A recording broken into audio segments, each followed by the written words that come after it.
আল্লাহর অশেষ রহমতে আমরা রমজানের বদলতে ইনশাআল্লাহ আমাদের দিক থেকে ভালো ছিলাম। আমি মেন্টালি আমরা স্ট্রং ছিলাম। তো আমাদেরকে ইনশাআল্লাহ এই আজকে 33 দিনের মাথায় আমরা সুস্থ অক্ষতভাবে ফেরত এসেছি। তো আমরা সবাই স্ট্রং ছিলাম মেন্টালি। না আমাদের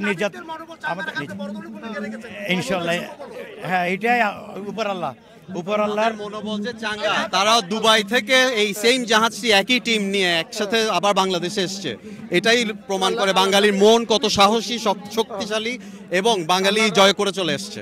আনন্দ লাগতেছে, খুশি লাগতেছে। আমাদের খুশি মানে আমাদের দেশের খুশি, আমাদের দেশের সন্তান দেশে ফিরে আসছে।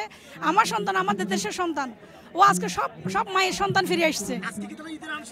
অবশ্যই ঈদের আনন্দ থেকে অনেক বেশি, ঈদের আনন্দের থেকে অনেক বেশি আমি ভাষা প্রকাশ করতে পারবো না। আজকে আমার কত খুশি লাগতেছে, আমার ছেলে আমার বুকে ফিরে আসছে।